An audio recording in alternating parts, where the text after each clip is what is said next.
The sound of the front door closing was different that day. It wasn't the gentle click of someone leaving, but the heavy, final thud of a chapter ending. I stood in the grand foyer of the house my husband and I had built, my suitcase at my feet, and realized the 5 bedrooms, 3 living rooms, and manicured garden were just empty space. I had given my only son my entire world to secure his future, and in return, I was being quietly ushered out of my own life. How did the mother become the guest? For 40 years, I lived a life of beautiful noise. My husband, Robert, was a brilliant architect, and together we built not just a successful firm, but a home. Our house wasn't just a mansion. It was a living thing, filled with the echoes of birthday parties, Christmas mornings, and the pitter-patter of our son, Michael's, feet. We worked hard, but our wealth was always a tool for connection, for hosting family, for creating a sanctuary. Michael was our greatest joy. We gave him every opportunity, the best schools, summer abroad programs, a trust fund. Perhaps we sheltered him too much from life's struggles. He grew into a charming man, but one who saw our wealth as a permanent, unshakable foundation, not something that had been built brick by brick with sacrifice. When Robert passed away from a sudden illness, the light in the house dimmed. Michael was my rock in those first few months. His wife, Chloe, was always polite, though I sometimes caught her looking at the art on our walls or the silverware with a calculating eye. A year after his father's death, Michael came to me with a business proposal. He wanted to start his own venture capital firm. "It's a sure thing, Mom," he said, his eyes bright with the same passion his father had. "But I need capital, a lot of it." He asked me to be his primary investor. To mortgage our home, the cornerstone of his father's legacy, to fund his dream. I remember the papers felt heavy in my hands. Signing them meant risking everything Robert and I had built. But I looked at my son, my only child, and saw his father's ambition in his eyes. How could I say no? "This house is just brick and mortar," I told him, pushing down my own fear. "You are our legacy." I signed over the control of my assets, on the firm and loving promise that I would always have a home with him, that he would manage everything and take care of me. For the first year, things were fine. Then the suggestions started. Chloe mentioned how the stairs were becoming a hazard for me. Michael talked about the high cost of maintaining the old place. The conversation slowly, subtly, turned from me being the matriarch of the home to me being a tenant. The turning point came on a Sunday evening. We were in the library and Michael said, "Mom, we think it's time. For your own comfort and safety, we've found a wonderful assisted living facility." He presented it like a gift. The home his father built for our family was no longer considered my own.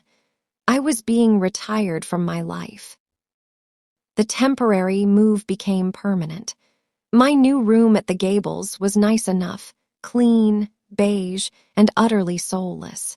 It held none of the memories embedded in the creaky floorboard on the staircase or the scent of old books in the library. The silence was the loudest thing I'd ever heard. My monthly allowance from Michael was meager. I had to start budgeting for the first time in decades. I'd look at a receipt from the grocery store, calculating if I could afford my favorite tea, a small luxury that now felt extravagant. I felt my independence, my very identity, shrinking to fit this small, quiet room. The final, crushing blow came during one of their weekly visits. They were always brief, filled with chatter about their busy lives and new social circle. On this day, Chloe was gushing about a major renovation they were starting on the house. "We're finally updating that dated master suite," she said, without a hint of irony. That was my bedroom. The room Robert had designed for us with a window facing the sunrise. They were erasing me, room by room. In that moment, I wasn't his mother. I was a design flaw they were correcting. A deep, quiet instinct told me to look deeper. I asked an old friend from my book club, a sharp, retired legal secretary named Gloria, for a favor. I needed to understand the true state of the finances I had signed over. One afternoon, she came to visit me, her face grim. She had done some discreet digging through public property records. She placed a printout on my small table. It showed that my house, the asset I had mortgaged for Michael's business, was not just mortgaged. It had been completely transferred into the name of his new company months ago, a company I had no official stake in. Furthermore, the business was not struggling. It was thriving. The financial strain he cited was a fiction. He hadn't just taken a loan, he had taken the house itself. The power balance in my heart shifted. I was no longer a sad, retired mother. I was the wronged majority shareholder in my own life. I didn't cry. I didn't call Michael to scream. I made a cup of that expensive tea and I planned. My goal wasn't to destroy my son. It was to reclaim what was rightfully mine and redefine my own legacy. My plan was not about revenge. It was about restoration. I reached out to Robert's old lawyer, a man of immense integrity named Arthur Jenkins. I laid out the entire story. He was appalled. He explained that while I had signed documents, the circumstances, the familial pressure, the promises of care could be argued as coercive. We had a strong case to challenge the asset transfer, but a long, public court battle would only destroy what was left of my family. So we devised a quieter strategy. Arthur sent Michael a formal but polite letter. It did not accuse. It simply stated that I was reviewing my estate planning and required a full, transparent accounting of all assets I had contributed to, including the current status of the house and the business. The letter carried the quiet, unignorable weight of the law. It was a checkmate move, delivered without a raised voice.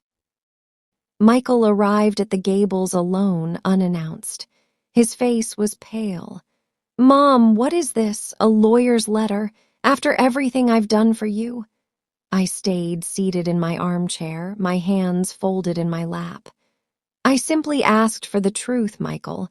The truth about my house. The truth about your business." He spluttered, giving me the same excuses about risk and expenses. I let him talk. When he finished, I said, very quietly, "The property records show you transferred the house to your company last spring. Your company, which according to the Business Journal last month is one of the fastest growing in the state." I held his gaze. "You didn't need to protect me from financial ruin. You needed to acquire my assets." The fight drained out of him. The carefully constructed story he'd told himself collapsed under the weight of the evidence. He looked like a little boy caught in a lie. "What are you going to do?" he whispered. "I'm going to take it all back," I said calmly. "Every brick, every dollar, and then I am going to decide what happens to it." With Arthur's help, the property and the value of my initial investment were returned to me. It was a long, quiet process. I did not press charges. I simply reclaimed what was mine. Once everything was back in my name, I made my final move. I sold the mansion. It held too many ghosts, both beautiful and painful. I then donated the entire sum, every last penny, to a charity that builds affordable housing for seniors. The irony was not lost on me. The house built for one family would now provide shelter for many. I did not move back into a grand home. I chose to stay at the Gables, but I used my own money to secure a lovely, bright corner suite. I have friends here. I have peace. Michael and I are tentatively rebuilding a relationship, but it is on my terms now, based on truth, not transactions. This real-life story taught me that everything you own can be lost, but your self-respect is yours to keep. I learned that the most dignified revenge acts become bitter, but to become benevolent. I lost a house to my son, but I found my own freedom. In the end, The only thing you truly own is the legacy of your choices. If this emotional story about family and finding peace resonated with you, please share your thoughts in the comments. For more calm, reflective real-life stories, like and subscribe. Thank you for listening.